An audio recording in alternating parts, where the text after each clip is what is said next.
Welcome to mummy's kitchen. நான் இன்னைக்கு உங்களுக்கு சூப்பரான உருளைக்கிழங்கு மசால் எங்க வீட்டு ஸ்டைல்ல எப்படி பண்ண போறோம்னு பண்ணி காமிக்க போறேன் ஃப்ரெண்ட்ஸ். இந்த வீடியோக்குள்ள போறதுக்கு முன்னாடி நம்ம சேனலை லைக் பண்ணுங்க, ஷேர் பண்ணுங்க, சப்ஸ்கிரைப் பண்ணுங்க. இப்போ நம்ம வீடியோக்குள்ள போலாம். இப்போ நம்ம பூரிக்கு கிழங்கு மசாலா எப்படி பண்றதுன்னு பார்க்கலாம். அதுக்கு நான் என்னெல்லாம் எடுத்திருக்கேன்னு சொல்றேன். நான் ஒரு உருளைக்கிழங்கு நல்லா வேக வச்சு எடுத்து வச்சிருக்கேன். பெரிய வெங்காயம் 2 நீல வாக்குல அறுத்து வச்சிருக்கேன். 2 பச்சை மிளகாய், கருவேப்பிலை, மல்லி இலை, 2 தக்காளியை நறுக்கி வச்சிருக்கேன். 2 பல் பூண்டு, கொஞ்சம் இஞ்சி தட்டி வச்சிருக்கேன். கடுகு, சோம்பு எடுத்திருக்கேன் தாளிக்கிறதுக்கு.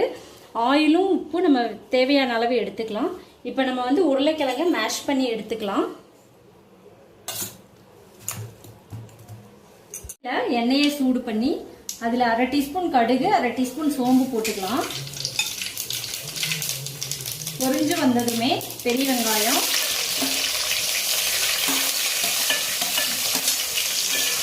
பச்சை மிளகாய், கருவேப்பிலை, கொஞ்சம் மல்லி இலை எல்லாத்தையும் போட்டு நல்லா வதக்கி விட்டுக்கலாம்.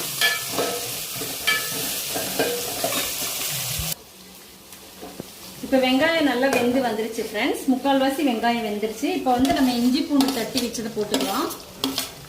அது கொஞ்சம் ஒரு 30 செகண்ட்ஸ் வெந்தால் போதும்.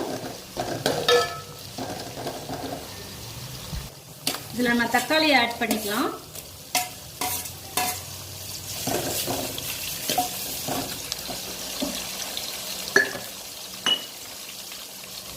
இதுலேயே நம்ம சால்ட் போட்டுக்கலாம். நம்ம தக்காளி சீக்கிரமாக வெந்துடும். சால்ட் ஆட் பண்ணால் தக்காளி வெங்காயம் சீக்கிரமாக வெந்துடும் ஃப்ரெண்ட்ஸ். இப்போ இது ஒரு 2 மினிட்ஸ் வேகட்டும். இதில் கொஞ்சம் மஞ்சத்தூள் ஆட் பண்ணிக்கலாம்.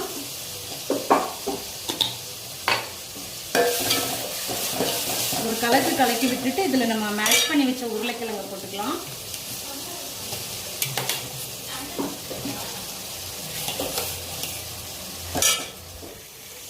இதை நல்லா மிக்ஸ் பண்ணி விட்டுக்கலாம்.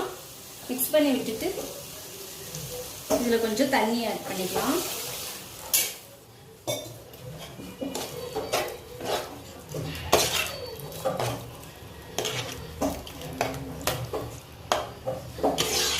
இது நல்லா கொதிச்சிருச்சுன்னா நமக்கு மசாலா ரெடி ஆயிடும் ஃப்ரெண்ட்ஸ்.